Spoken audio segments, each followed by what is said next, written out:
오늘 9권을 공부할 겁니다. 마지막 부분에 있는 소선지자 9권을 공부하는 급행이죠. 오늘 우리 김성익 장로님 아버지 학교 끝났습니까? 그래요. 김 장로님이 멀지 않은 교회에 뜻을 같이 하는 아마 중요한 아버지 학교라고는 저도 듣기는 들었습니다. 좋은 기독 아버지가 되기를 원하는 사람들이 모여서 공부하는 시간, 거기에 귀한 일을 맡고 계셔서 몇 주간 참석을 못했습니다. 하나님이 은혜 주시면 앞으로 우리 교회 아버지들이 많아지고 우리 교회도 아버지 학교를 한번 개최할 수 있도록 그렇게 되는 날이 올 줄 알고 있습니다. 오늘 제 8강, 실제적으로는 9강이죠. 9강 제 오바댜를 공부하겠습니다. 서론 같이 읽겠습니다. 본서는 구약 성경 중에서 가장 짧은 책이면서도 강도 높은 심판의 메시지가 선포됩니다. 저자는 에돔의 죄가에 대한 혹독한 책망과 이로 인한 하나님의 준엄한 심판에 대해서만 언급하고 다른 선지자처럼 회개에 대한 촉구와 구원의 가능성은 말하지 않습니다. 대신 본서는 형제국인 에돔에게 조차 순환과 멸시를 당한 이스라엘의 회복에 대해 예언하고 있습니다. 이는 하나님과 그의 백성의 관계가 어떠한 것인지를 보여줍니다. 오바댜라는 선지자에게 하나님의 말씀이 임하고 그 말씀을 하나님의 말씀으로 대언한 자가 선지자인데 21절로 끝이 나요. 가장 한 장으로 된 책입니다. 특이한 것은 에돔 족속의 심판과 멸망에 대해서 예언한 경고적 메시지입니다. 에돔은 이스라엘과는 한 형제국입니다. 아브라함을 같은 조상으로, 이삭을 같은 조상. 그리고 이삭에 낳은 쌍둥이 아들 에서와 야곱, 여기서 분리가 됩니다. 에서의 후손들이 에돔이 되고 야곱의 후손들이 이스라엘이 됩니다. 그러니까 위로 쭉 올라가면 실제는 한 아브라함의 혈손들이라고 할 수 있습니다. 하나님의 정통성, 하나님의 은총은 아브라함에게서 이삭으로, 이스마엘이 아닌 이삭으로, 이삭에게서 야곱으로 이렇게 이어집니다. 하나님의 축복을, 장자의 명분을 경홀히 여겼던 에서는 하나님의 기업을 잊지를 못하고 결국은 에돔 족속의 조상이 되는 에서가 사해 바다 건너편 쪽에 가서 돌이 많고 그리고 산이 있는 곳에 정착을 함으로 에돔족이 그곳에 나라를 세우게 됩니다. 그 에돔족이 이스라엘을 괴롭혔어요. 여러분, 말리는 시어머니보다 말리는 누구? 시누이보다 때리는 시어머니가 너무 속이 상한다고.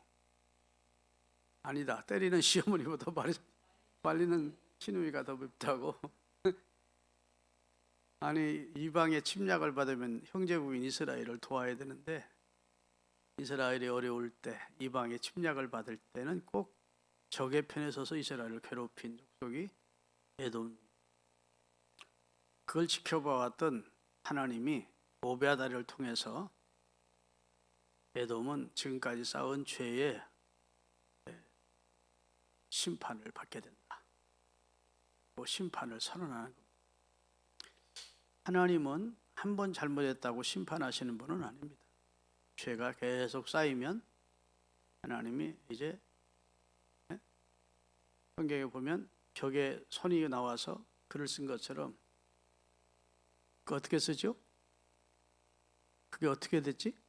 무바르신이라고 끝나진데 아이고 처음에 어떻게 시작하더라. 하여튼 그렇게 돼 있어요. 내가 너를 저울질해 보고 재봤더니 도무지 너는 다 됐다 해서 하나님이 벨사살 왕을 심판하시고 바벨론을 심판하시는 내용이 나와요. 그런 것처럼 하나님이 우리의 행위를 보시고 악은 쌓아가게 하시고 때가 되면 심판하시는 거예요. 여러분, 나 괴롭히는 사람들 왜 빨리 심판해 주시면 좋겠는데 애달파하지 마시고 속상하지 마세요. 기다리세요. 나 이렇게 믿음으로 하는데 왜 빨리 축복해 주지 않나? 기다리세요. 아멘. 때가 되면 하나님이 상을 주십니다. 기도도 그래, 기도의 응답을 주십니다. 너무 조급한 사람은 신앙생활 성공도 못하고 사회생활도 속상해서 못해요. 너무 악인들이 득세하는 걸 보면서. 그러니까 긴 안목으로 하나님의 판단을 믿어야 돼요. 오바댜가 지금 에돔에 대한 심판을 지금 선언하는 겁니다. 이 선언한 대로 심판을. 그리고 반대로 이스라엘에 대한 회복을 선언합니다. 이스라엘이 죄에서 돌이켜서 회복되어 하나님의 은혜를 입는다. 선민이 에돔의 죄과 똑같은 죄를 범하면 안 된다. 선민은 선민답게 살아야 된다. 그래야 하나님의 긍휼과 은총을 입고 회복이 된다. 이런 긍정적인 소망의 메시지까지 겸하여 전하는 겁니다. 기다리는 거예요. 내가 부흥회 갔다 와서 부흥회한 것을 이렇게 영상으로 그 교회에서 보내주거든요. 너무 아멘을 많이 했더라고. 요거 좀 아멘 좀 드려야 되겠다 하는데 이거 습관이 돼서 잘 안 돼. 내가 아멘 않고 여러분이 이제 아멘 하도록 하기 위해서는 기다릴 겁니다. 자, 오바댜의 제목은 그 이름을 따서 오바댜입니다. 여호와의 종이란 뜻입니다. 저자는 1장 1절에 오바댜 1장 1절에 한번 성경 가지고 온 분들은 펴놓고 이제 오늘 공부합시다. 구약 성경 후반부에 있는 오바댜.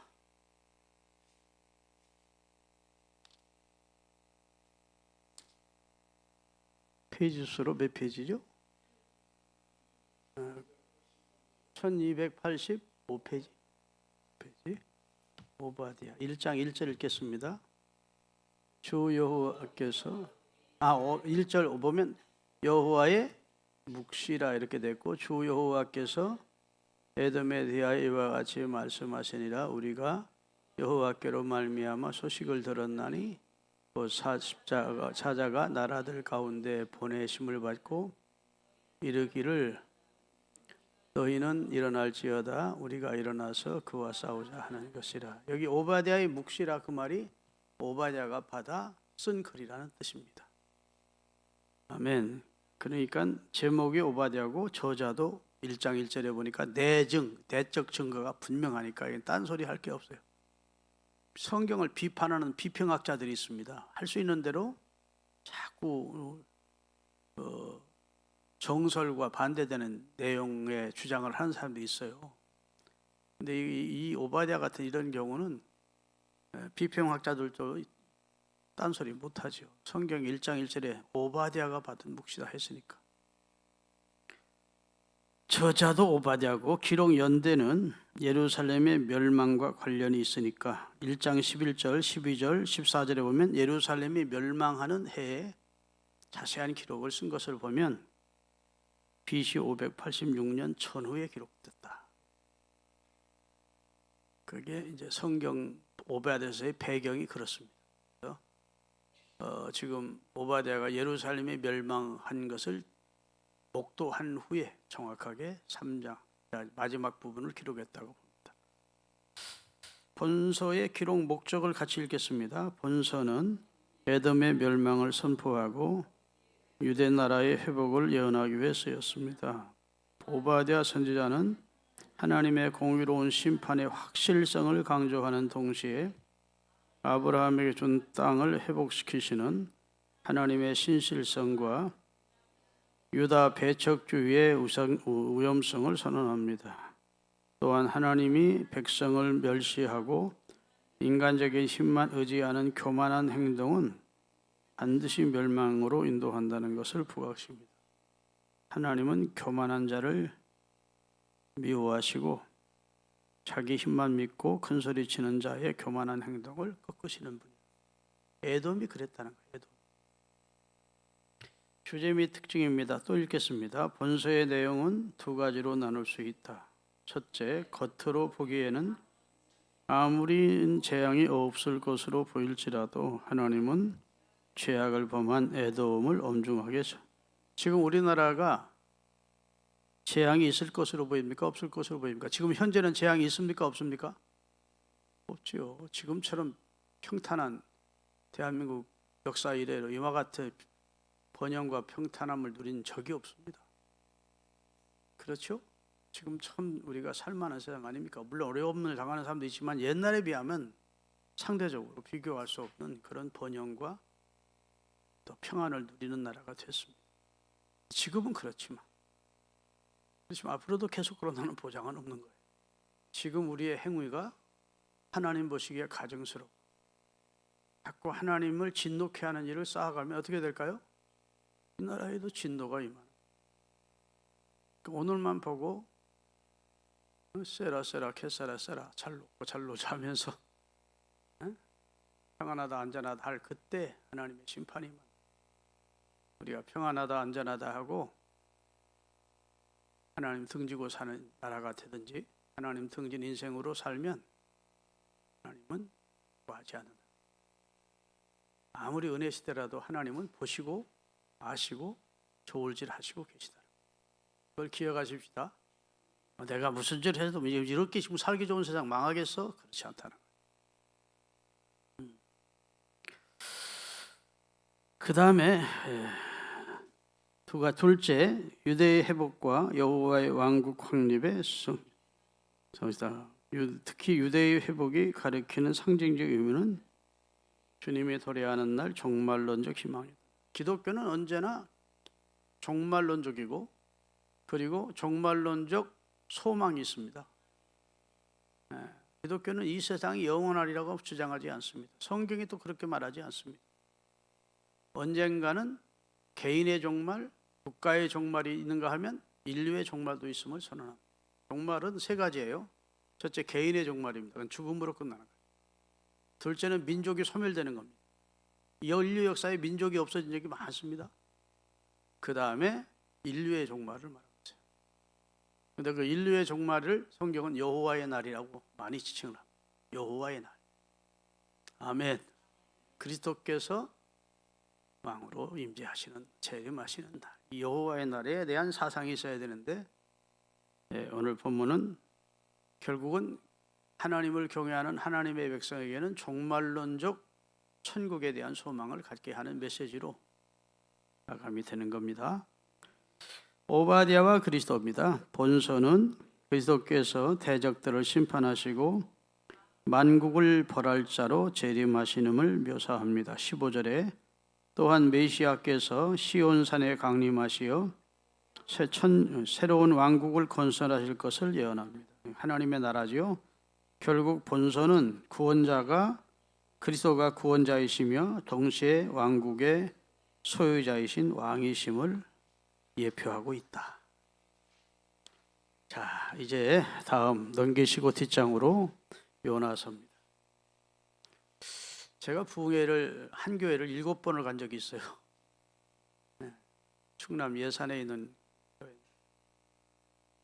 저는 뭐 부흥사로 그렇게 막 이름을 광고 내고 막 부흥사협회 들어가서 활동하고 그렇게 안 하고 부흥회를 해달라는 소문 듣고 부흥회를 해달라는 교회가 가면 이제 부흥회를 갔는데 7번을 청하더라고요. 한 주는 이 요나서만 가지고 한 주를 설교했습니다. 그때가 제일 은혜 받은 것 같아요. 요나서가요, 낮 공부하기가 참 좋습니다. 3장으로 돼 있어. 월요일 날, 화요일 날, 수요일 날. 하루에 한 장씩.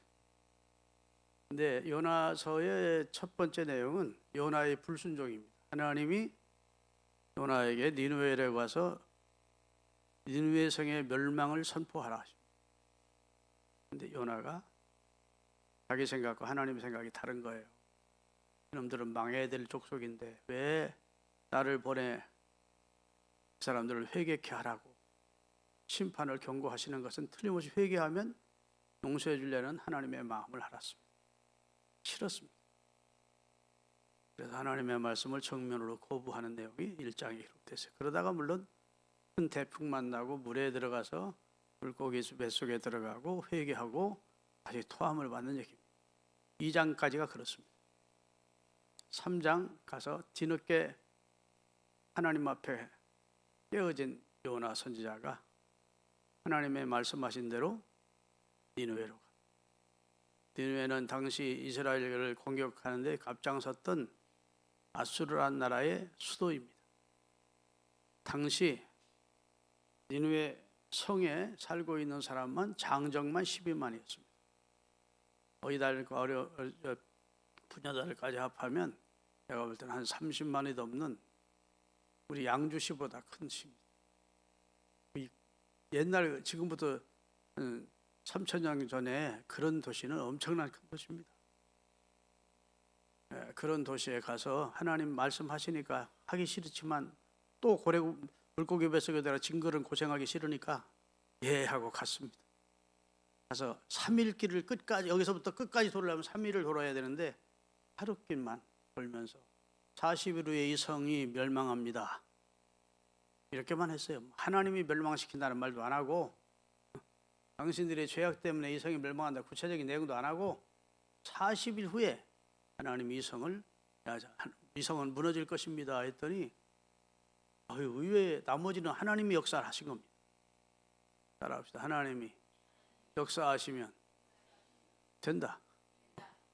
하나님이 그 성을 은혜 주시기로 작정하셨는지 하룻길을 전했는데 나머지 이틀길은 순식간에 소문이 퍼지게 해서 입에 입을 통해서 의외의 반응이 나타난 겁니다. 그렇게 완악했던 그렇게 아주 강팍했던 족속인 니느웨 성 사람들이 왕에서부터 온 백성이 다 죄 가운데 앉고 베옷을 입고 회개하는 역사가 나타났습니다.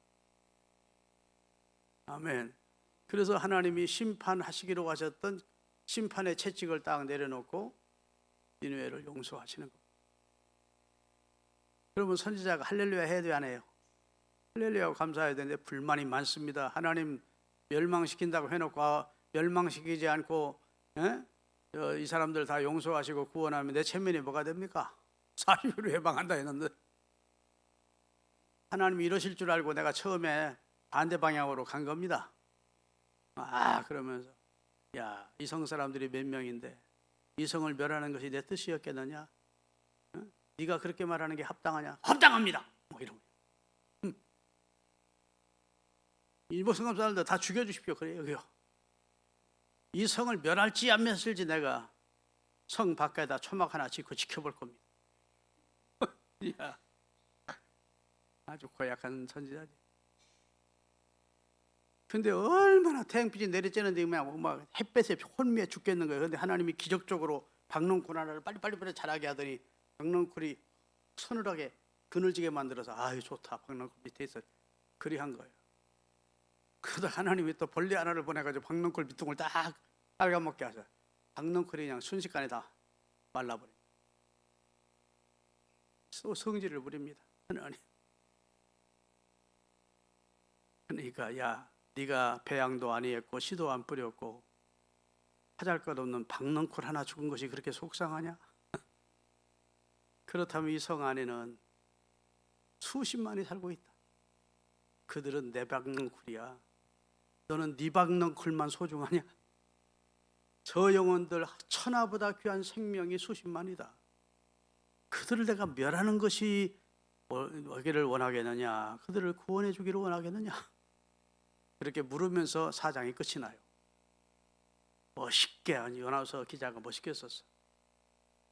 이번에 우리 교회에 어제 그저께 목사님들이 15명, 산모님들이 15명 우리 교회에 모였어요. 목사님 미국 설교를 해서 내가 요나서 4장으로 설교했습니다. 다 은혜 받아. 여러분 당신네들 박농쿨에만 신경 쓰지 마. 내 교인, 내 대산, 내 지위, 내 명예, 하나님의 박농쿨에 관심을 가져라. 하나님의 박농쿨. 내 체면 앞세우지 말고 주님의 뜻이 이루어지시면 내 얼굴에 똥칠하고 멱칠해도 감사함으로 받아들여라. 하나님이 내게는 은혜 주시고 다른 사람에게는 율법으로 나는 은혜로 대해주시고 다른 사람에게는 율법으로 대라는 자세가 그게 옳으냐? 우리가 요나서 같은 선지자가 되면 안 된다. 조용조용했거든. 따라합시다. 낙수물이 바위를 뚫는다. 그리고 점심 먹으러 저 우리 김성희 장님이 소개해준 갈비장터로 가서 밥 먹고 나서 지금까지 목회하면서 이런 설교 처음 들어봤다. 아니 살살살살 설교하는데 그냥 우리 너무 은혜 받았나니 뭐 듣기 좋은 소리로 들었습니다. 아멘. 여러분, 요나서 1장은 불순종, 사명받은 요나가 불순종하는 내용입니다. 그를 하나님께서 태풍을 내리셔서 꺾으셔가지고 그의 완악함과 고집을 꺾고 주님 순종하겠습니다 하고 순종하고 결심하고 그 다음에 제2회 하나님이 다시 주신 기회에는 그때는 가서 말씀을 열심히 하루길 전하고 하나님이 역사하셔서 니느웨가 회개하여 구원 얻은 거예요. 여기까지 끝나면 얼마나 요나서의 내용이 3장으로 끝나면 아름다운 얘기입니다. 이보다 더 아름다운 얘기가 없어. 근데 요나서가 3장으로 끝나지 않고 4장으로 가. 그러니까 이게 선지자답지 못한 행동을 요나가 하는 내용이 나와. 근데 여러분, 하나님은 말씀하십니다. 내 생각은 내 생각과 다르다. 내 길은 네 길과 다르다. 아멘. 네가 하나님의 선지자면 내 생각을 따져야지. 네가 합당하냐 내가 합당하냐 그러시는 거예요. 처음에는요, 요나서 2장에는 물고기 배에 하나님 살려주십시오. 나 성전에 서서 주의 일을 감당하겠습니다. 살려달라는 기도. 4장에는 목을 빳빳이 들고 왜 저들을 살려주냐는 거야. 나 죽여버리지. 이거. 그런데 주님이 크게 책망하지 않고 철없는 아이를 달래듯이 네 생각이 그게 옳으냐? 옳습니다. 그러니까 박넝쿨의 교훈을 통해서 하나님의 뜻은 심판에 있지 않고 구원에 있음을 가르쳐 주시는 내용이에요. 아멘. 자, 요나서 다시 읽겠습니다. 본서는 전 인류에 대한 하나님의 주권 선포와 선민 이스라엘의 이방 세계에 대한 선지자적 제사장적 사명을, 특히 요나의 물고기 속에서의 3일간의 체류는 인류의 구속의 업적을 이루시기 위해 성육신하신 예수 그리스도의 죽으심과 3일 만에 부활한 것을 예시하는 중요한 요 제목은 요나고 그 다음에 저자도 요나서 1장. 자, 오바댜 한 장 넘기시면 요나서인데 1장 1절을 읽겠습니다. 여호와의 말씀이 아미떼의 아들 요나에게 임하리라 이르시되. 그래서 여기 요나가 하나님께서 주신 말씀과 그가 체험한 것을 기록했음을 말해주고 있습니다. 제목도 요나, 저자도 요나. 기록 연대는 이렇게 쓰십시오. 북왕국 여로보암 2세가 통치하던 BC 700년경.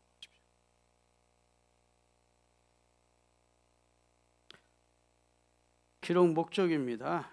다 같이 읽겠습니다. 첫째, 변증적 목적으로 기록됐습니다. 즉 심판의 예언이 악에서 돌이키는 회개를 조건으로 한다는 사실을 설명합니다. 하나님이 심판하기 위해서 심판을 경고하는 게 아니고 심판한 자를 심판을 하기 위해서 심판을 선고하는 게 아니고 회개를 원하셔서 심판을 선고합니다. 그렇죠? 그런데 니느웨는 회개합니까 안 합니까? 회개한 겁니다. 요한복음 3장 16절 다 읽을 테니까 같이 읽어봅시다. 하나님이 세상을 이처럼 사랑하사 독생자를 주셨으니 이는 저를 믿는 자마다 멸망치 않고 영생을 얻게 하려 하심이니라. 하나님이 17절에 보면 하나님이 그 아들을 세상에 보내신 것은 세상을 심판하려 하심이 아니요 저로 말미암아 세상을 구원하게 하기 위해서다. 심판이 목적이 아니다. 주님은 언제나 우리를 한 사람도 멸망치 않고 구원받기를 원하신다는 것이죠. 할렐루야.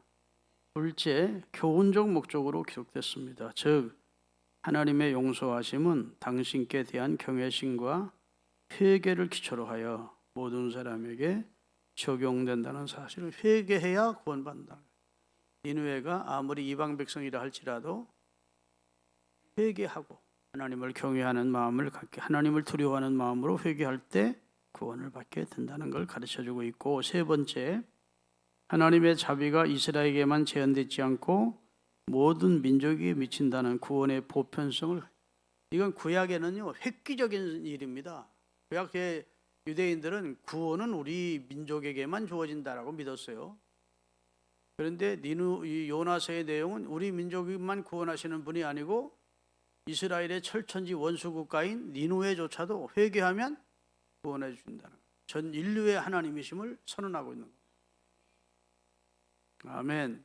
예수님 돌아가시고 나서, 불을 승천하시고 나서 얼마 후까지요, 유대인이 예수를 믿고 세례를 받았다니까 예루살렘 신약교회가 다 소동했습니다. 그만큼 유대인들은 소금에 쩔은 장아찌처럼 율법에 쩔어 있었어요. 그래서 유대인만 구원하신 하나님이지 이방인은 구원이라는 구자도 얘기 끊이지 말라는 입장이었는데, 어떻게 구약 시대에 이스라엘과 보통 관계가 아니에요. 아주 원수 관계예요. 니누에는, 아수르는. 아수르에서도 니누에 사람들이 회개하니까 하나님이 다 용서하시고 구원하셨대. 이것은 놀라운 그 시대에 참 생각의 반전을 가져오는 메시지였습니다. 다섯째, 하나님을 거역하는 불신자에게 회개치 않으면 반드시 하나님의 심판을 받게 될 것이라는 사실도 함께 경고하는 내용입니다. 휴제입니다. 또 읽겠습니다. 본서는 요나를 통하여 니느웨를 구원하시려는 하나님의 사랑을 주도적으로 드러냅니다. 당시 하나님의 백성이라고 자만했던 이스라엘은 온 세계에 미친 하나님의 은혜의 빛을 차단하려는 어리석음을 범했습니다.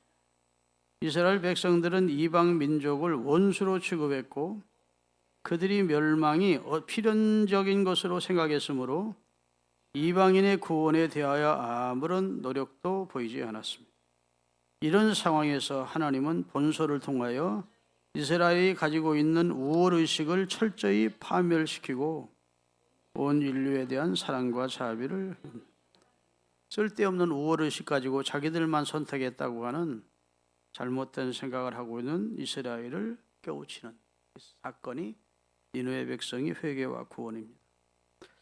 요나와 그리스도, 같이 요나의 선교 사역은 인류에 대한 하나님의 구원 계획의 점진적 완성이라는 차원에서 그 가치가 인정됩니다. 특히 그가 3일 동안 물고기 뱃속에 머물렀던 사건은 본질적인 차원에서 엄청난 차이가 납니다. 그러나 모형적이고 예표론적인 관점에서 그리스도의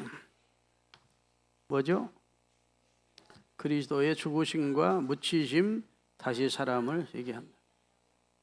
신약 성경도 요나를 그리스도의 부활 모형으로 제시하고 있습니다. 요나를 통하여 그리스도는 모든 민족에게 보내어진 선지자라고 묘사됐고, 요나의 생애를 통하여 그리스도는 구원자와 주님으로 나타납니다. 여러분, 예수님이 이 세상에 오셔서 많은 이적을 행하셨습니다. 사람으로서는 도저히 상상할 수도 없는 일을 예수님은 행하셨습니다. 죽은 자를 살리셨습니다.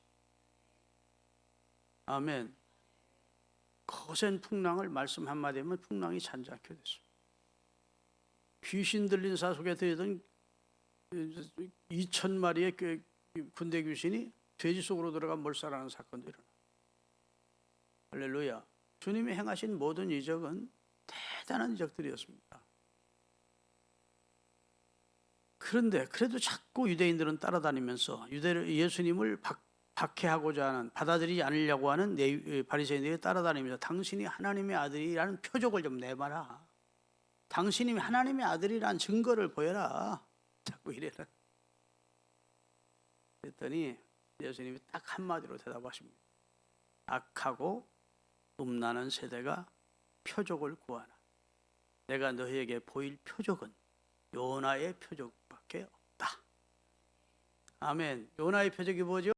요나가 큰 물고기, 하나님이 준비한 물고기 속에 들어갔는데 씹히질 않고 그 우회장 안에 있다가 3일 만에 뭐 물고기도 뭘 하나 먹었는데 이게 소화가 안 돼가지고 계속 의액만 품먹겠죠. 그 의액 속에 신의액 속에서 하나님이여 나 살려달라고 다시 한번 기회를 주시면 순종하겠노라고 그러자니까 하나님이 큰 물고기를 토하했대.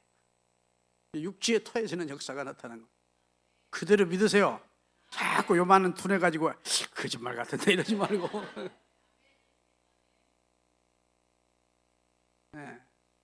그래서 요나가 구원을 받았거든요. 그러니까 예수님이 그 얘기를 하는 겁니다. 요나가 물고기 뱃속에서 3일 동안 있다 다시 살아난 것처럼 인자도 땅속에 묻혔다가 죽었다가 3일 만에 살아난 이 부활 사건이 내가 하나님의 아들로서 너에게 보여줄 유일한 사건이다. 다른 이적은 다른 귀신들도 다 흉내낼 수 있습니다. 그렇죠? 흉내냈습니다. 모세가 행한 이적을 바로의 술객들도 흉내냈고요. 지금도 이 신접한 사람들은요, 우리 인간들 보통 사람이 생각할 수 없는 그런 놀라운 일들을 신접한 자들은 합니다. 아멘.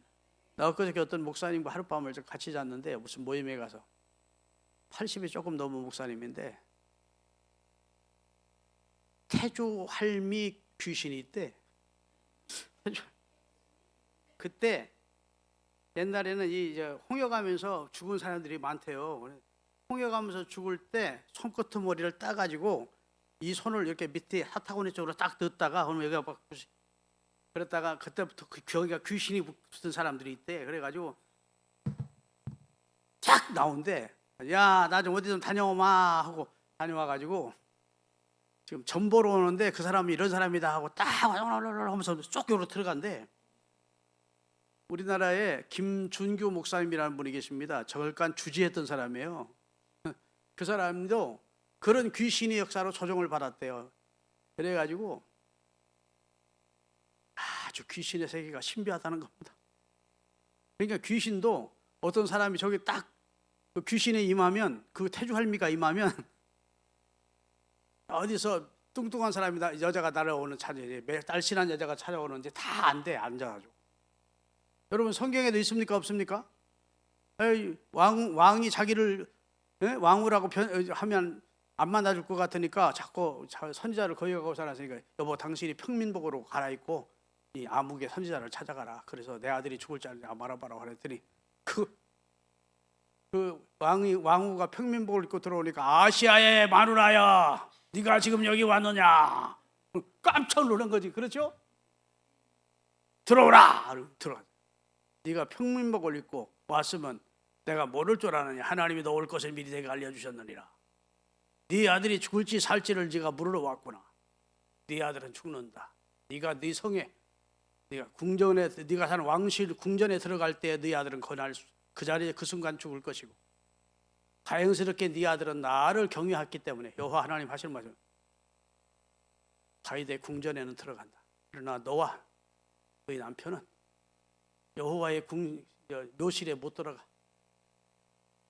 몸뚱이가 개의 밥이 되고 몸뚱이가 새가 와서 찍어 먹게 될 것이다. 그대로 된 줄로 믿습니다. 아이고 아멘 좀 하세요. 아합에게 앉아가서 다 천리를 보는 엘리사가 어떻게 죽을 것이, 이세벨이 어떻게 개 떨어져서 그 다음에 개들이 그 살점을 먹고 여인들이 와서 그가 죽은 마차에 그 뭐를 내가에 가서 그 피를 씻으리라. 그대로 됩니까 안 됩니까? 다 돼. 근데 그걸 귀신들도 하더라는 거야. 다 알려준대. 나 잠깐 나갔다 올게. 그러고 나간대. 그리고 몇 시간 돌아다니다가 와가지고 누구 또 일러준대. 우리 교회 한번 김준규 목사님을 청해야 되겠구만. 다 놀라는 분들이 많아서. 그런 세계도가 있어요. 무슨 말씀을 들고자 하면, 다른 이적은 귀신도 다 흉내가 내낼 수 있는데 죽은 자가 부활하는, 예수님처럼 죽은 자가 부활하는, 3일 만에 부활하는 표적은 누구도 흉내를 못 낸다는 거야. 어떤 귀신도 내가 하나님의 아들이라는 표적은 요나의 표적이다. 그건 흉내낼 수 없는 표적이래요. 그리고 예수님은 3일 만에 부활하신 겁니다. 할렐루야. 그 얘기가, 요나서 얘기를 예수님이 신약시대에 몇백 년 지난 후에 태어나서 신약시대에 요나의 표적을 예를 들어서 자신의 부활의 표적을 얘기하고 있는 내용이 나와요.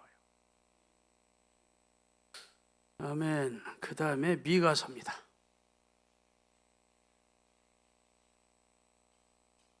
미가서 서론 같이 읽겠습니다. 본서는 유다 출신의 선지자 미가가 유다와 이스라엘 두 왕국을 대상으로 하나님의 말씀을 선포한 기록입니다.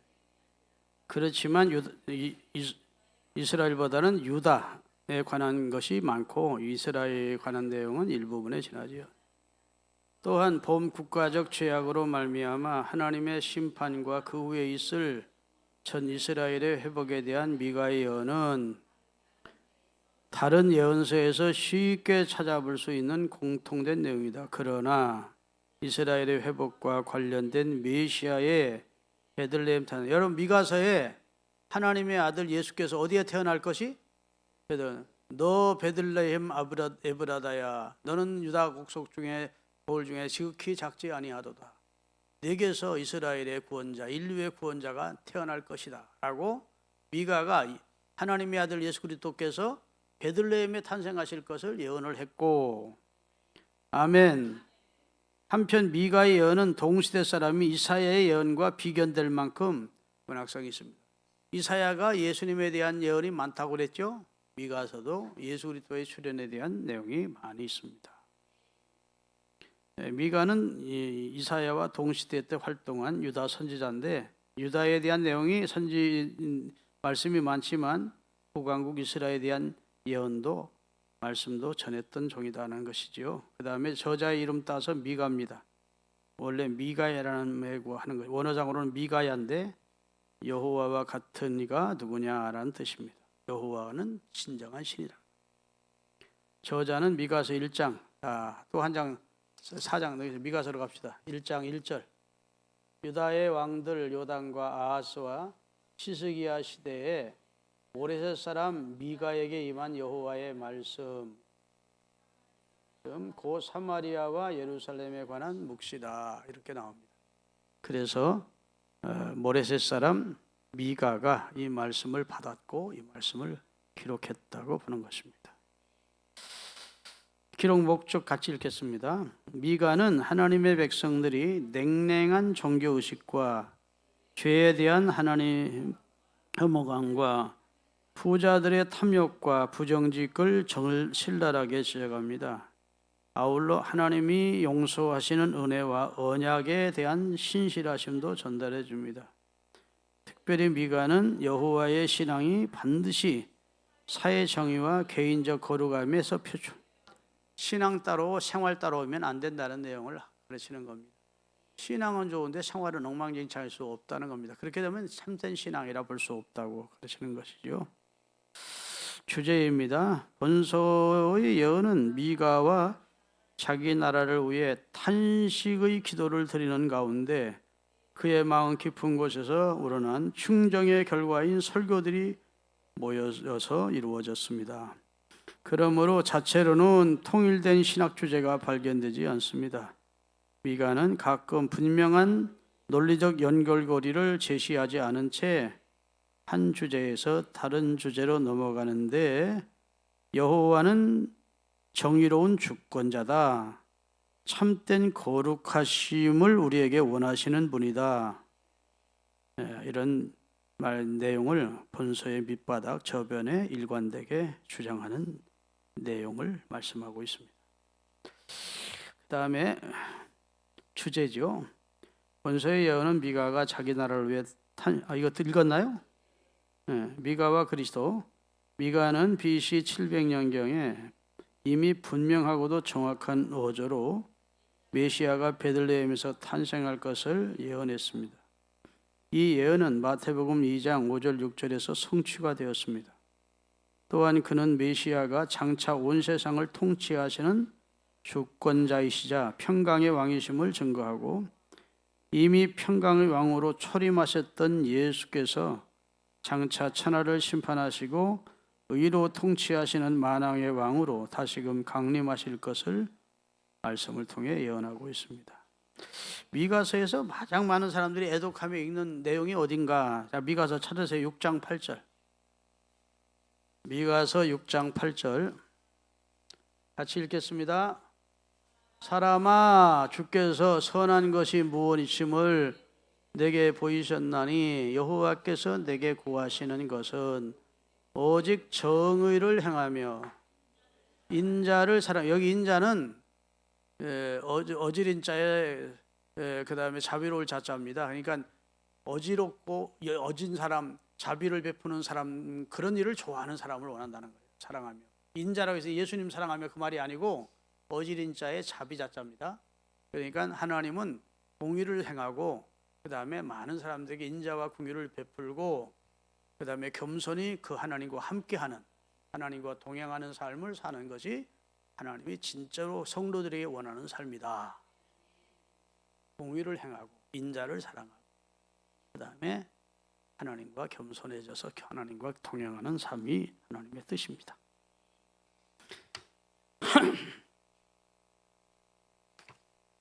그 다음에 나훔입니다. 나훔.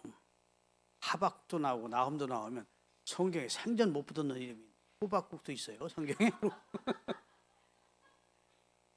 뭐 이러면서 성경 많이 알린 분들은 생소한 이름이 있어요. 나훔도 그렇습니다. 다 같이 읽겠습니다. 본서는 소선지자 중 7번째 책으로 요나와 함께 책 전반에 걸쳐 아수르의 수도인 니느웨에 대해 다루고 있는 예언서입니다. 그러나 요나가 니느웨를 회개에 촉구한 사실인데 반해 본서는 니느웨의 멸망을 선포한 데 차이점이 있습니다. 여러분, 요나가 활동할 때와 나훔이 활동할 때는 약 70년의 차이가 있습니다. 요나가 이 성이 40일에 하나님의 심판으로 멸망받는다는 선언을 했을 때 감사한 것은 왕에서부터 일반 백성이 다 배 가운데 앉아 앞에 옷을 읽고 회개했습니다. 그래서 하나님이 내리시리로 작정하셨던 심판을 유보하시고 용서하십니다. 그렇죠? 그리고 70년이 지난 후 다시 니느웨가 그동안 또 죄를 쌓아가는 겁니다. 이때는 나훔이 예언할 때는 니느웨의 심판을 예언했고 그리고 이 심판은 그대로 적용돼서 바벨론이라는 나라에서 결국 망하게 됩니다. 그러니까 여러분과 제가 교훈을 얻어야 됩니다. 한 번의 회개가 우리를 영원히 구원하는 건 아닙니다. 하나님 앞에 신앙의 옷깃을 여미고 바르게 믿음으로 살지 않으면 또다시 죄를 짓고 또다시 하나님의 진노를 살 수도 있겠구나. 아멘. 하나님 앞에 두려운 마음, 떨리는 마음, 겸손한 자세, 신실한 마음으로 신앙생활을 해서 하나님의 은혜와 축복을 녹는 자자손손이 누려야지 70년 만에 또 타락해가지고 결국은 나훔이라는 선지자를 통해서 경고받고 경고한 대로 심판이 임합니다. 한때 구원이 영원한 구원이 구약시대는 아니었다는 것. 아멘. 자, 제목은 저자 이름 따서 나훔이고 나훔 1장 1절을 읽겠습니다. 니느웨에 대한 경고 곧 엘고수 사람 나훔의 묵시의 글이라 해서 여기 나훔이 글이라는 것을 확실하게 했고 저자는 엘고수 사람 나훔이라는 겁니다. 기록 연대는 아수르 제국이 패망 후에 기록됐으니까 아수르 제국이 바벨론에 침략받은 해가 역사적으로 BC 612년입니다. 그래서 바벨론이 남왕국 유다를 치기 전 어디부터 먼저 쳤느냐? 니느웨부터, 아수르부터 먼저 쳤습니다. 기록 목적입니다. 본서는 하나님께서 모든 민족과 국가의 주가 되실 뿐 아니라 불의한 국가와 백성은 반드시 패망하게 된다는 사실을 보여주기 위해 기록됐습니다. 아울러 나훔은 니느웨를 심판하시는 하나님의 공의를 묘사함으로써 유다에 있는 신실한 자를 위로하기를 원했습니다. 주제: 본서는 아수르 제국의 수도인 니느웨 성의 멸망을 통하여 하나님께서 공의에 입각하여 세계를 통치하시는 분임을 증거합니다.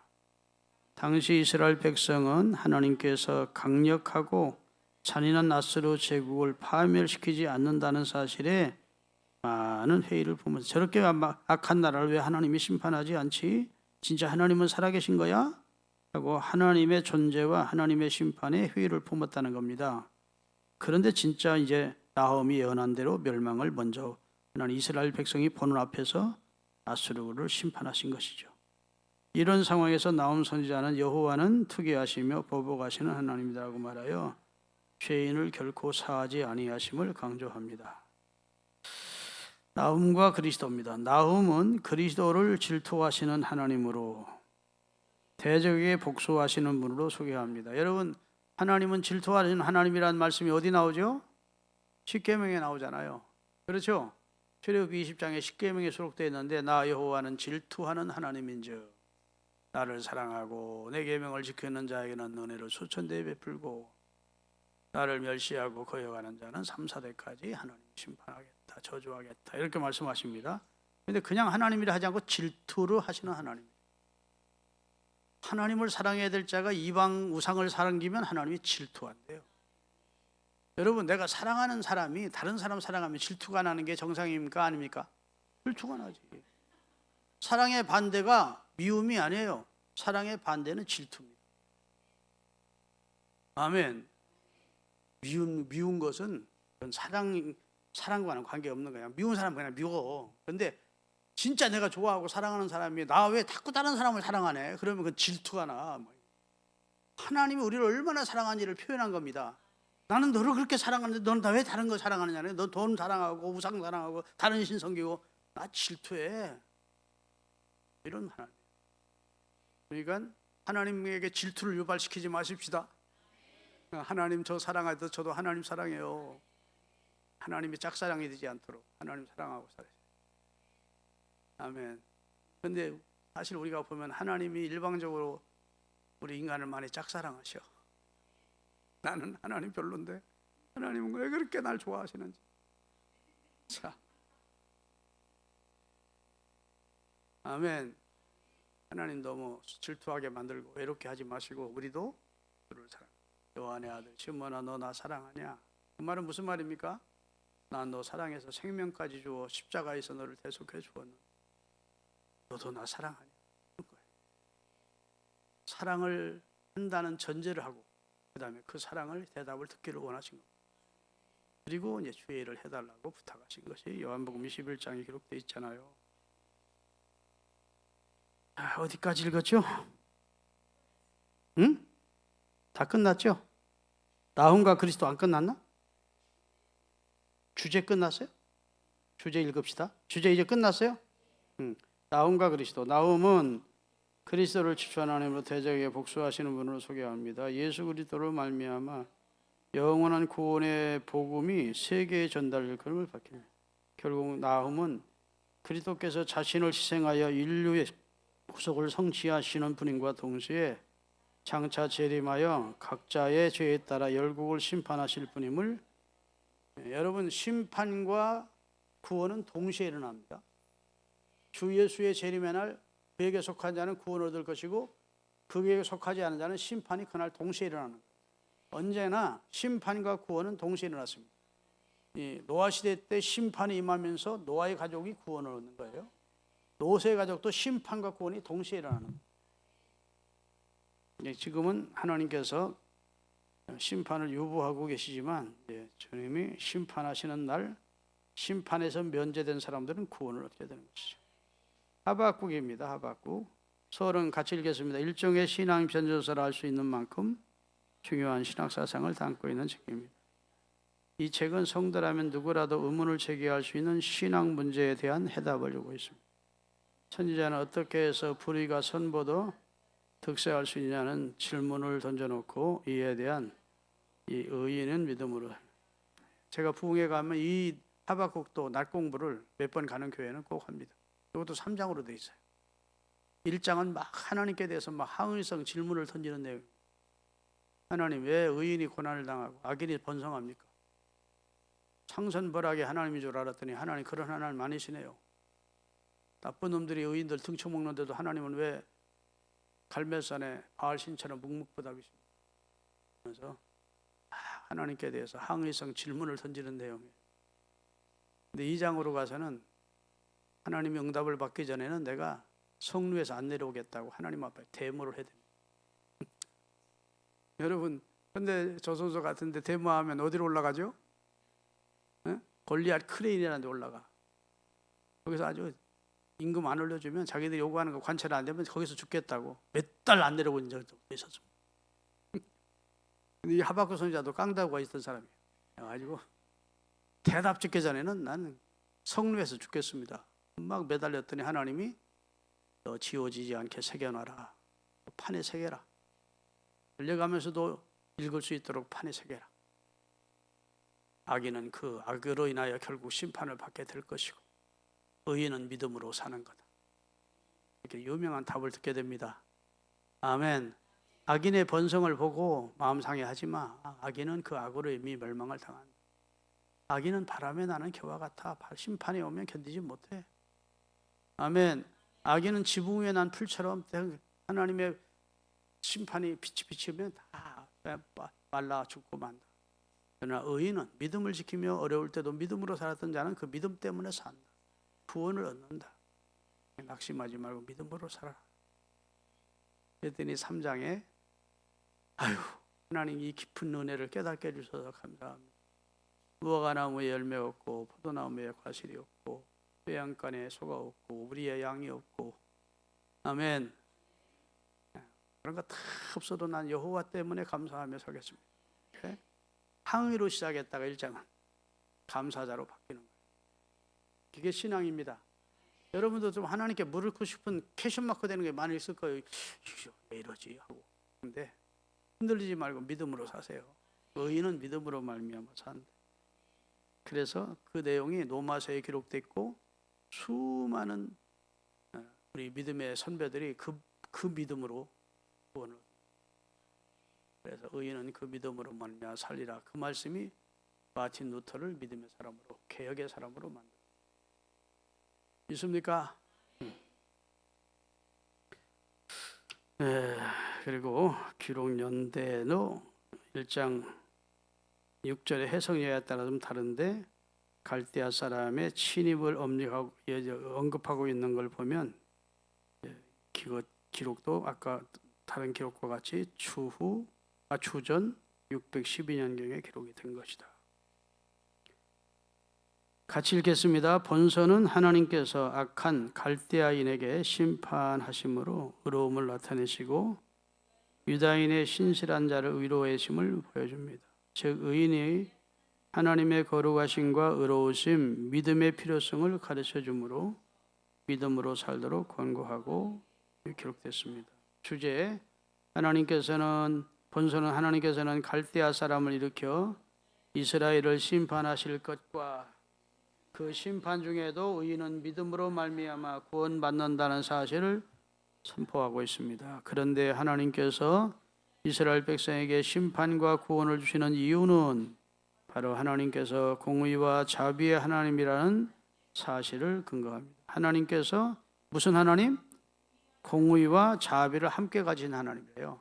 공의는 하나님의 정의를 말하고 그 다음에 자비만 있으면 우리는 말씀에 비춰보면 심판받아 마땅하지. 그런데 공의와 그 다음에 자비의 하나님, 사랑의 하나님이란 말입니다. 하박국과 그리스도 믿음으로 말미암는 구원은 하나님의 은혜와 예수님의 대속 사역으로 인해 우리에게 온전히 보장된 것이니 결코 그리스도와 분리하여 생각할 수 없습니다. 그래서 의인의 구원은 예수 그리스도를 통해서 이루어지는 것이다.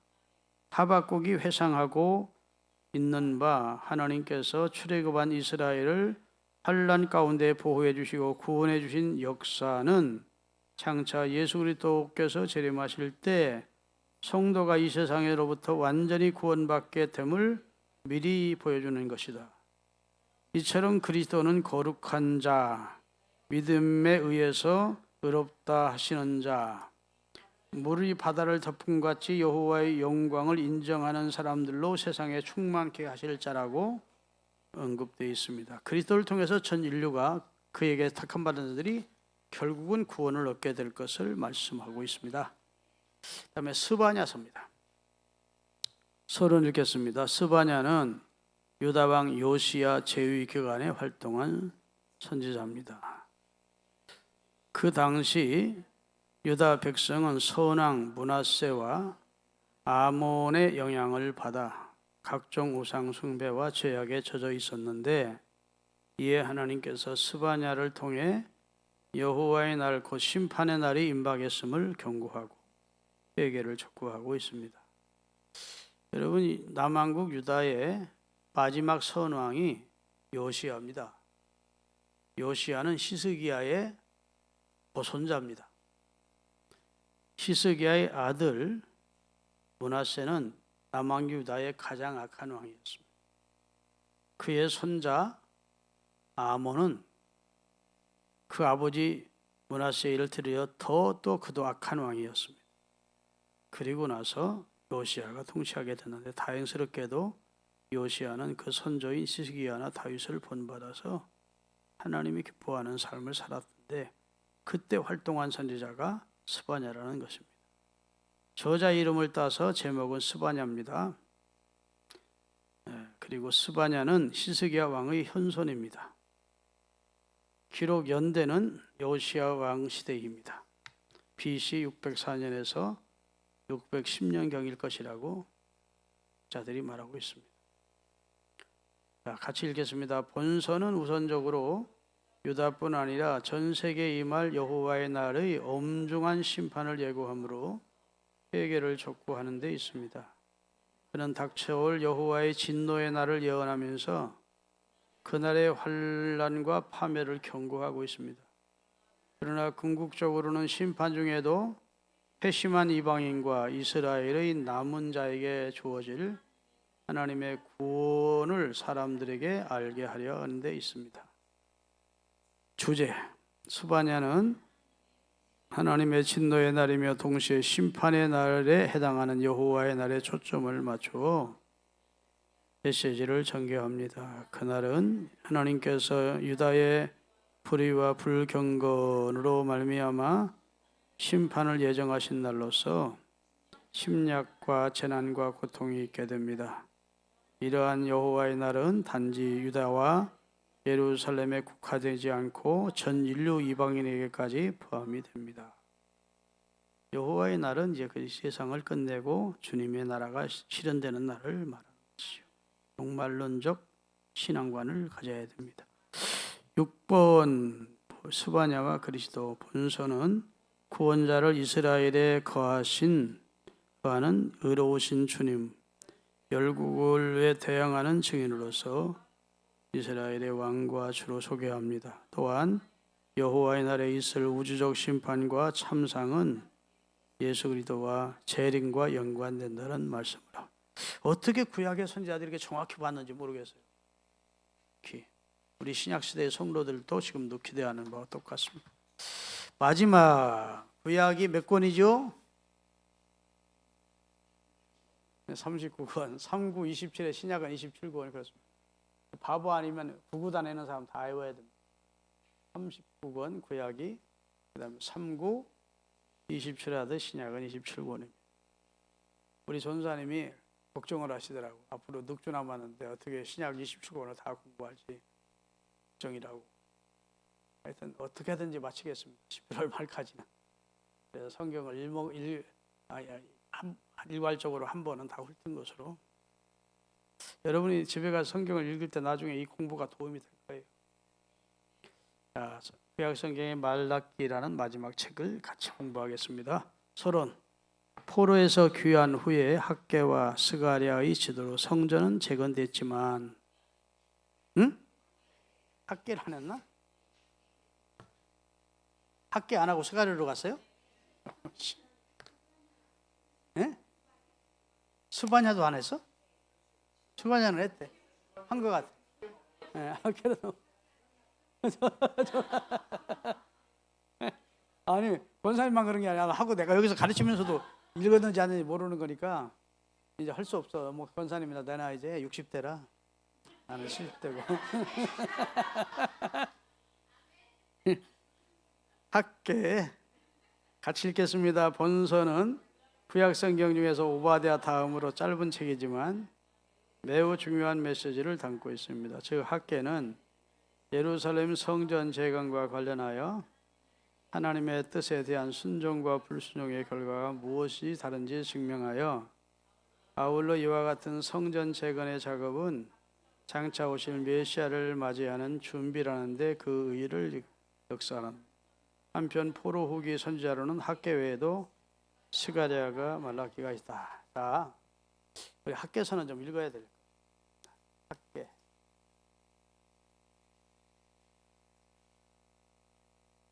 페이지 수로 1311페이지인가? 12페이지, 10페이지? 다 같이 읽겠습니다. 다리오 왕 제2년 여섯째 달 그 달 초하루에 여호와의 말씀이 선지자 학계로 말미암아 스알디엘의 아들 유다 총독 스룹바벨과 여호사닥의 아들 대제사장 여호수아에게 임하니라. 이르시되 만군의 여호와가 이같이 말하여 이르노라. 이 백성이 말하기를 여호와의 전을 건축할 시기가 이르하지 아니하였다 하느니라. 여호와의 말씀이 선지자 학계에게 임하여 이르시되 이 성전이 황폐하였거늘 너희가 이때에 편벽한 집에 거주하는 것이 옳으냐? 그러므로 이제 만군의 여호와가 이같이 말하노니 너희는 너희의 행위를 살필지니라.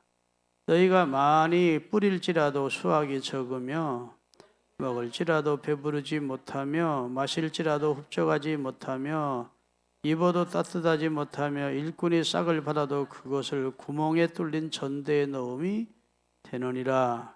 만군의 여호와가 말하더라. 너희는 자기의 행위를 살필지니라. 너희는 산에 올라가서 나무를 가져다가 성전을 건축하라. 그리하면 내가 그것으로 말미암아 기뻐하고 또 영광을 얻으리라. 여호와의 말이니라. 너희가 많은 것을 바랐으나 도리어 적었고 너희가 그것을 집으로 가져갔으나 내가 풀어버렸느니라. 만군의 여호와가 말하다. 이것이 무슨 역가닥이냐? 내 집은 황폐되었을 때 너희는 각각 자기 집을 지키에 빨랐음이니라. 그러므로 너희로 말미암아 하늘은 이슬을 그쳤고 땅은 산물을 그쳤으며 내가 이 땅과 산과 곡물과 새 포도주와 기름과 땅의 모든 소산과 사람과 가축과 손으로 수고하는 모든 일에 한제를 들게 되었느니라. 자, 여러분, 학계는 성경 거의 마지막 부분으로 왔다 그래서 시대에 굉장히 후반부에 활동한 선지자가 아니고 이스라엘 백성들이 스룹바벨의 인도를 따라서 바벨론에서 한 5만 명 가까운 포로로 잡혀갔던 자들을 데리고 제1차 예루살렘으로 귀환하게 된다고요. 그렇죠? 그때 제사장은 여호야다였고 스룹바벨을 하고 오늘 본문에 보니까 누가 또 있어요?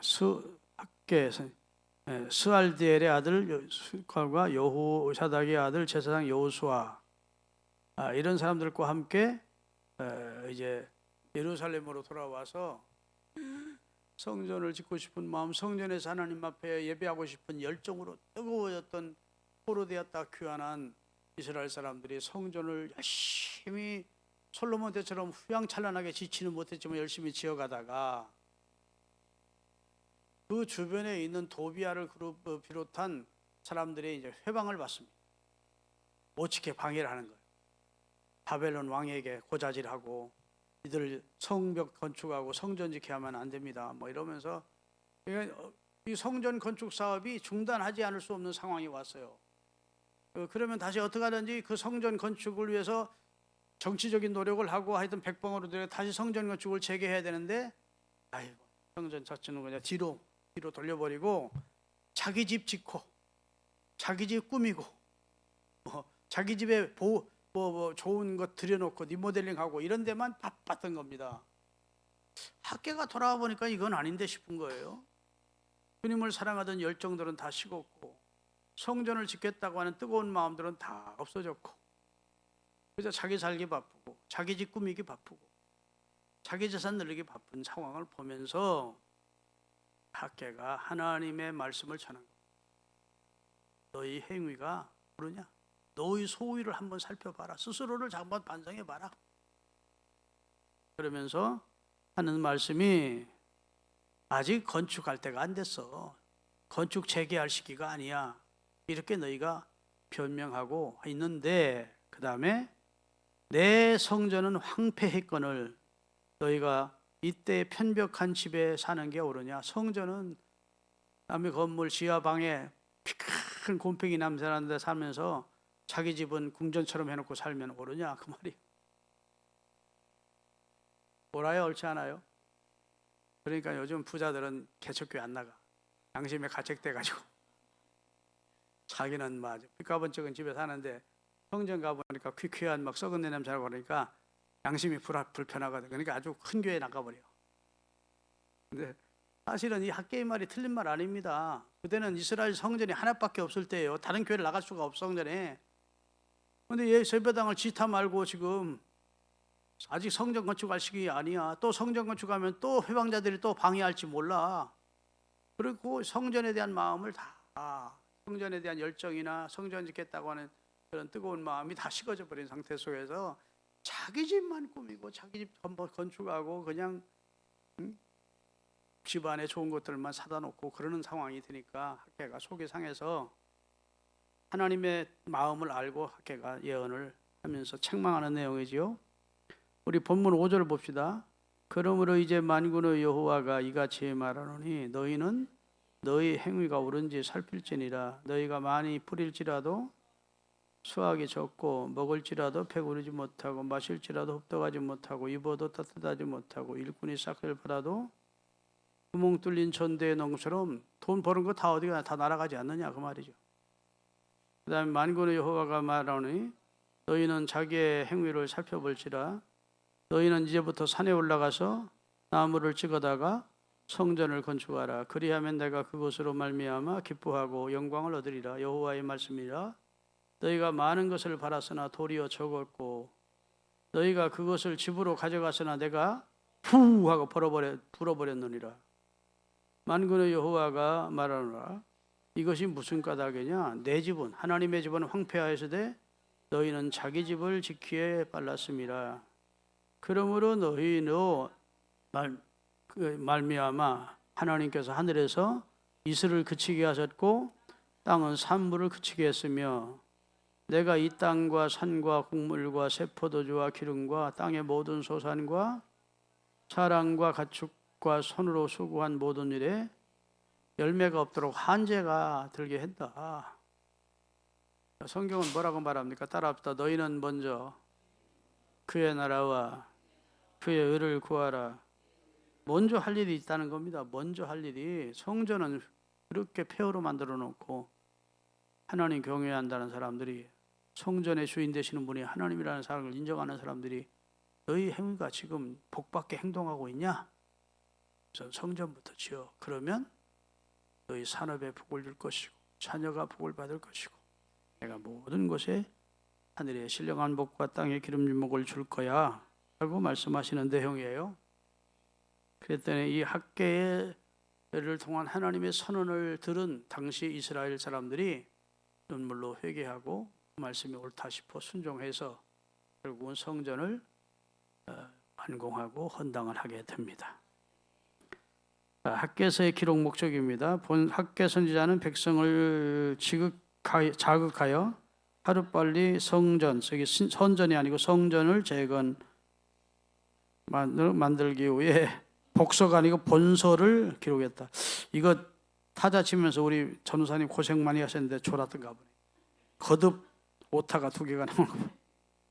우리 전우사님 저 지금 2층 방송실에 계신 줄 아는데 박수 좀 합시다. 이게 체간권을요 이거 타자 쳐서 만들어 주신 거예요. 보통 수고하신 거 아니에요. 그다음 본서를 기록했다. 그래서 본서는 다른 선지자와 달리 우상 숭배에 대한 통렬한 공격이나 사회적 병폐에 대한 언급은 없고 오직 여호와의 전을 재건하라는 메시지만 반복하고 있습니다. 주제 학개는 신학적이라기보다 다분히 역사적 책입니다. 그럼에도 이 신학의 첫 번째 중심 주제는 바로 성전입니다. 사실 당시 성전은 하나님께서 자기 백성과 함께 계심을 상징하는 측면에서 가장 그리고 매우 중요하게 여겨져야 했습니다. 그러므로 학개는 이처럼 중요한 성전이 백성이 아니란 태도에 의해 황폐된 채로 내버려진 사실에 분노를 금하지 못했고, 이제는 개인의 이기적인 욕망을 떠나서 영적 강건함을 되찾아 축복을 회복하기 위해서 성전을 건축할 것을 강조한 겁니다. 학개와 그리스도, 학개는 그리스도를 성전의 영광의 회복자, 이 세상 나라를 멸망시키는 자, 이스라엘의 인장반지 등으로 묘사해요. 한편 성전 자체는 예수 그리스도를 상징하는 모형입니다. 예수님은 자기를 성전이라고 그랬어요. 이 성전을 헐라 내가 3일 만에 일으키려 했고, 예수님은 정말 3일 만에 부활하심으로 일으켜졌습니다. 예수님은 자신을 성전이라고 그랬어요. 따라서 백성들이 하나님의 뜻을 쫓아 성전을 재건하는 것은 성도가 예수 안에서 그리스도를 본받아 가는 과정의 대표라고 할 수 있습니다. 자, 이제는 말라기 하면 되죠? 스가랴 안 했나? 스가랴. 본서는 구약 성경 중에서 가장 메시아적이며 계시적이며 종말론적인 책입니다. 회화체 산문, 회화체라는 말은 대화 형식으로 산문, 느낌을 기록한 책이래요. 회화체 산문과 시적 표현이 많으며 환상과 예언 및 상징적 표현 등으로 인하여 참 하나님이 은혜 주지 않으면 난해한 책이라는 겁니다. 해석이 쉽지 않은 책이라고 말이에요. 제목은 본서의 중심 인물인 스가랴. 스가랴는 이또의 손자로서 레위 계통이니까 제사장 계열입니다. 기록 연대는 BC 520년에서 518년 약 2년간에 걸쳐 기록한 책입니다. 같이 읽겠습니다. 기록 목적. 스가랴는 이스라엘 백성에게 성전을 성공적으로 재건하며 영적 부흥을 도모하도록 격려하기 위해 학개처럼 성전을 성공적으로 건축하고 영적 부흥을, 성전만 건축해 놓으면 안 되잖아요. 성전의 주인공 되시는 하나님이 우리 마음속에도 오는 영적 부흥을 위해서 그런 목적을 가지고 기록했습니다. 이는 학개의 저자 동기와 거의 유사한 것입니다. 당시 약 5만 명이나 되는 포로들이 예루살렘과 인근 성읍으로 귀환했었습니다. 이들은 자기 고향에 정착하며 성전을 재건하고자 하는 큰 소망을 갖고 귀환했습니다. 그래서 그들은 곧바로 번제단 만들었고 바벨론 포로 생활 70년 동안 중단되었던 예배를 다시 드리게 되었습니다. 또한 귀환한 지 2년 2월에 성전의 기초를 놓았습니다. 주제, 본서는 성전 재건의 중단으로 인하여 혼돈과 분열에 빠지게 된 이스라엘 백성이 다시금 성전 재건을 할 수 있도록 격려하는 데 초점이 맞춰져 있습니다. 스가랴 선지자는 주로 미래의 성전의 영광을 드러내 보인 미래의 성전 예수님을 말합니다. 백성의 고통 속에서 성전을 재건할 수 있다는 확신과 용기를 심어주었습니다. 특별히 본서의 주제는 성전 재건의 중요성, 메시아를 통한 승리에 기다라는 내용이 집중되어 있습니다. 스가랴와 그리스도. 스가랴는 이사야를 제외한 그 어떤 선지자보다도 더욱 풍부하고 선명한 메시아 예언을 남겼습니다. 본서는 예수님의 초림을 예언하고 있고 재림도 예언하고 있고 그렇습니다. 또한 그리스도를 여호와의 보내신 천한종으로 오셨잖아요. 원래 인간의 몸을 입고 지극히 낮아진 종의 형체를 입고 천한종으로 오셨고, 즉 이건 새순으로 오셨고, 순이라고 하는 것은 생명의 새순으로 오셨고, 성전을 건축하는 제사장과 왕으로 오셨고, 온유와 화평으로 그의 왕국을 건설하는 자로 표현했고, 거절당하고 배신당하여 팔리는 자가 될 것을 예언했고, 구원자로 묘사되어 있습니다. 아멘. 이제 39 마지막 말락입니다. 어떻게 제목도 말락이라고 했는지 몰라요. 사람 이름이에요. 포로에서 귀환 후에 학계와 스가랴의 지도로 성전은 대건되었으나 수십 년이 지나도 택한 백성에게 이 말이란 영광은 임하지 않고 고달픈 생활만이 지속됐습니다. 그러자 백성의 신앙은 의심과 회의로 약해졌습니다. 이러한 상황에서 말라기는 고난의 원인이 그들 자신에게 있음을 밝히며 도덕적인 각성을 촉구했습니다. 한편 본서에 나타난 형식적 율법주의는 말라기 이후에 신구약 중간기의 사회적 풍토에서 말라기서가 기록되고 나서 한 450년간 하나님은 이스라엘 사람들과 말하지 않습니다. 하나님이 정떨어져. 그러다가 이스라엘 백성들이 영적으로 목마름을 느꼈고 하나님의 선지자를 사모하고 있을 때 하나님이 마지막 선지자로 말라기 후에 세례 요한을 보내시게 됩니다. 세례 요한이 나타나자 열광적으로 이스라엘 백성들이 세례 요한에 가서 회개에 합당한 열매를 맺는 삶을 살기 위하여 요단강에서 세례를 받으면서 다시 영적 부흥이 시작될 때 하나님이 세례 요한은 보내신 목적이 있어요. 6개월 먼저 태어나게 해서 하나님의 아들 예수 그리스도의 길을 예비하는 자로. 할렐루야.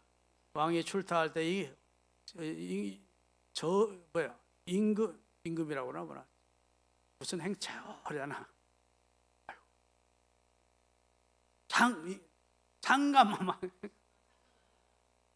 장가마마 행차요 하듯이 세례 요한이 저분은 하나님의 아들이고 나는 그의 신들매도 감당할 수 있고 세상 죄를 지고 하나님의 아들이고 예수 그리스도가 하나님이시고 우리의 구원자이심을 선포하도록 광야의 소리로 먼저 보냄을 받게 된 것이죠. 구약시대의 마지막 선지자는 누구였다고요? 말라기고 그 다음에 예수님의 출현 바로 앞에 세례 요한을 하나님이 있어서 그 일을 감당하게 하시는 겁니다. 그 다음에 어디에? 한편인가? 기록 연대? 서론 했어. 서론 읽다가 한편 거기부터 한편 본서에 나타난 형식적 율법주의는 말라기 이후 신구약 중간기 사회풍토 이것도 읽었구나. 자, 제목은 말라기입니다. 저자의 이름이고 1장 1절 말라기 1장 1절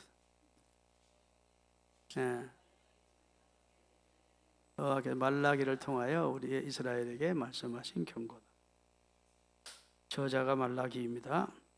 그 다음에 기록 연대는 BC 400에서 450년경일 것이라는 예수님이 출현하기 전 약 400년 전에 말라기가 이스라엘을 향해서 주신 마지막 선지자적 말씀이죠.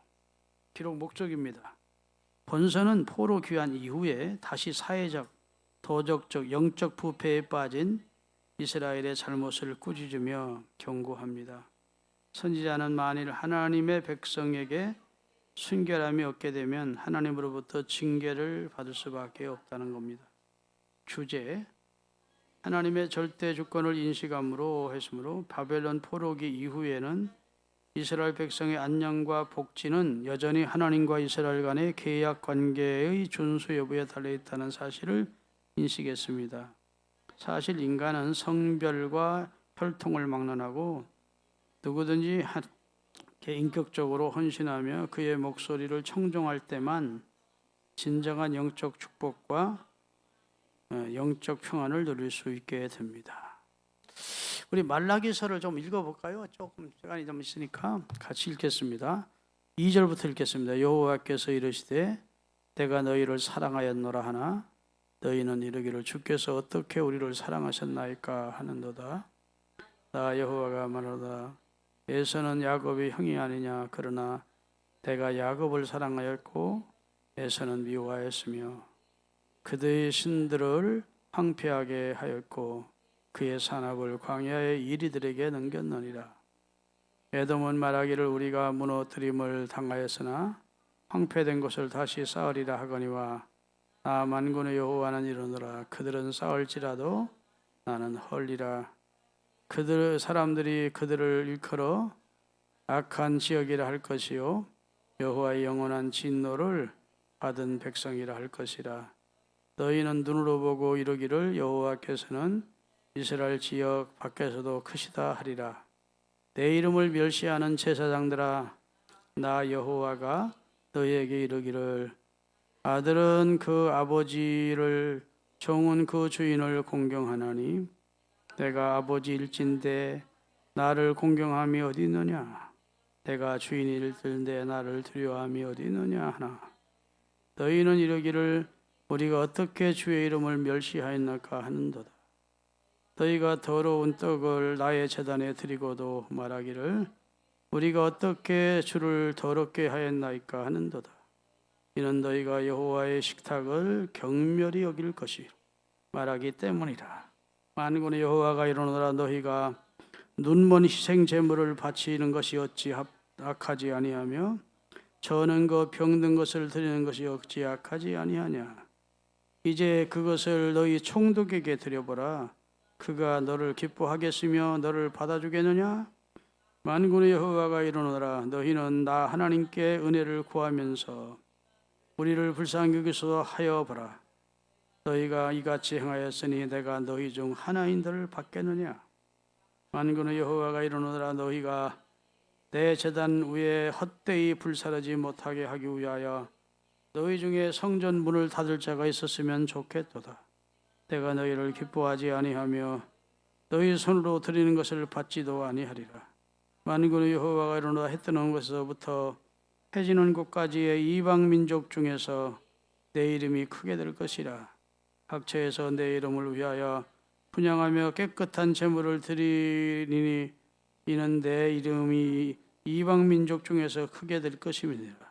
그러나 너희는 말하기를 여호와의 식탁은 더러워졌고 그 위에 있는 과일 곧 먹을 뜻은 경멸이 길 것이라 하며 내 이름을 더럽히는도다. 만군의 여호와가 이르노라. 너희가 또 말하기를 이 일이 얼마나 번패로운고 하고 코웃음을 치고 훔친 물건과 저는 것과 병든 것을 가져왔느니라. 너희가 이같이 봉헌물을 가져오니 내가 그것을 너희 손에서 받겠느냐? 이는 여호와의 말이니라. 짐승떼 가운데 수컷이 있거늘 그 소원하는 일에 흠이 있는 것으로 속여내게 드리는 자는 저주를 받으리니 나는 큰 임금이요 내 이름은 이방 민족 중에서 두려워할 만군의 여호와의 말. 여기 자꾸 만군의 여호와라는 말은 무서운 말씀입니다. 하나님은 천군 하나 가지고도 18만 아수르군을 한날에 한밤에 멸하셨어요. 하나님은 천군 만이 넘는 천군을 거느린 하나님이라는 말은 군사용어입니다. 나는 만군을 지휘하는 여호와다. 만군의 여호와라는 말은 이게 전투적 용어예요.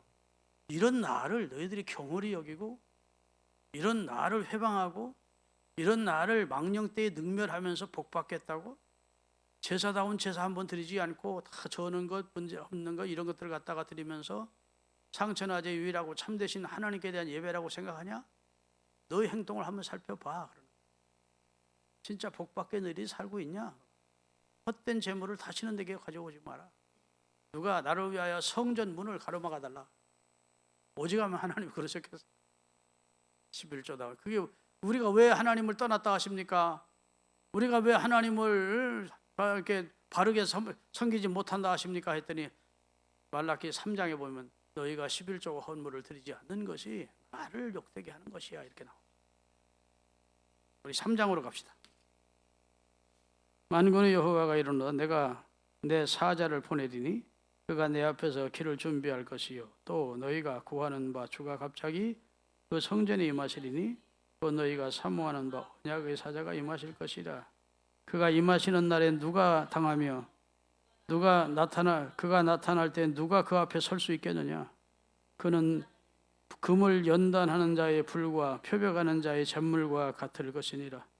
그가 은을 연단하며 깨끗하게 하는 자같이 앉아서 네 자손을 깨끗하게 하되 금, 은같이 그를 연단하리니 그들은 공의로운 재물을 나와 그때 유다와 예루살렘의 봉헌물이 옛날과 고대와 같이 여호와의 기쁨이 되려니와 내가 심판하러 너희에게 임할 것이라. 점치는 자에게와 간음하는 자에게와 거짓 맹세하는 자에게와 품꾼의 사기에 대하여 억울하게 하며 과부와 고아를 압제하며 나그네를 억울하게 하며 나를 경외하지 아니하는 자들에게 속히 증언하리라. 만군의 여호와의 말하였느니라. 나 여호와가 변하지 아니하나니 나는 변치 않는 하나님이니 그 말이죠. 그러므로 야곱의 자손들아 너희가 소멸되지 않는 것. 너희가 잘해서 심판받지 않고 멸망당하지 않는 게 아니고 그러는 게 아니고 나 여호와가 너희를 구원하겠다고 너희에게 은혜를 주겠다고 약속했기 때문에 너희가 생존하는 거야. 너희가 뭐 잘해서 지금까지 생존하고 복을 누리는 줄 아냐? 내가 너희 선조들에게 너희를 멸하지 않고 너희를 구원하겠다고 약속한 덕분에 너희가 생존하는 거야. 주제를 좀 알아라 그 말입니다. 7절입니다. 만군의 여호와가 이르노라. 너희 조상의 날로부터 너희가 나의 규례를 떠나 지키지 아니하였다. 그런즉 내게로 돌아오라. 그리하면 나도 너희에게로 돌아가리라 하였더니 너희가 이르기를 우리가 어떻게 하여야 돌아가리까 하는도다. 사람이 어찌 하나님의 것을 도둑질하겠느냐. 그러나 너희가 나의 것을 도둑질하고도 말하기를 우리가 어떻게 주의 것을 도둑질하였는가 하는도다.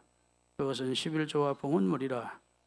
너희 곧 온 나라가 나의 것을 도둑질하였으므로 너희가 저주를 받았느니라. 만군의 여호와가 이르노라. 너희의 온전한 11조를 창고에 들여 나의 집에 양식이 있게 하고 그것으로 나를 시험하여 내가 하늘문을 열고 너희에게 복을 쌓을 것이 없도록 붙지 아니하나 보라.